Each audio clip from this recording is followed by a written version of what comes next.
kanasuran, at lagi ang Ginoo himaya ug pagtahi,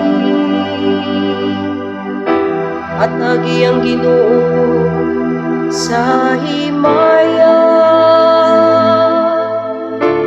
nga angay sa iyang ngalan.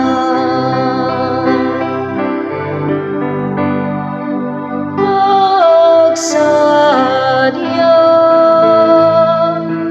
langit ug yuta,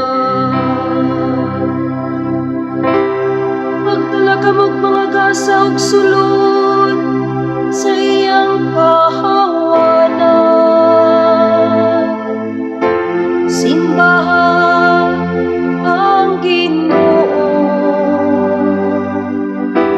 diya sa balaan nga sapot. Urog kamo ibuok yuta,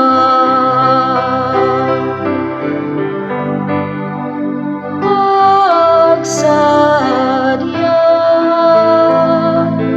langit ug yuta. Pamulungi ang kanasuran ang Ginoo Hari,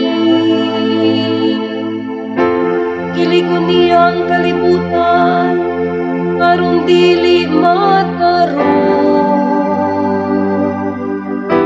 Nagdumala siya sa kataw